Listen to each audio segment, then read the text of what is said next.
Welcome. In front of me I have Samsung Galaxy A01 Core, and today I'll show you how you can record calls in this smartphone.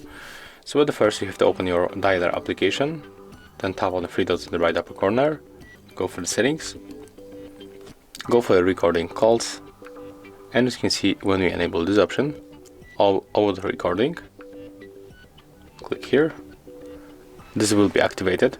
We can also go and record only for unsaved numbers or selected numbers, or you can record for all numbers.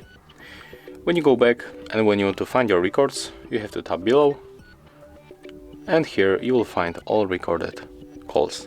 In my case there is no any call because I don't make any call, but you will have the list of the calls when you enable this feature, and here you will also get the notifications, so when you finish your call and it will be recorded, you will receive notification. So that's how it looks, and if you find this video helpful, remember to leave a like, comment and subscribe to our channel.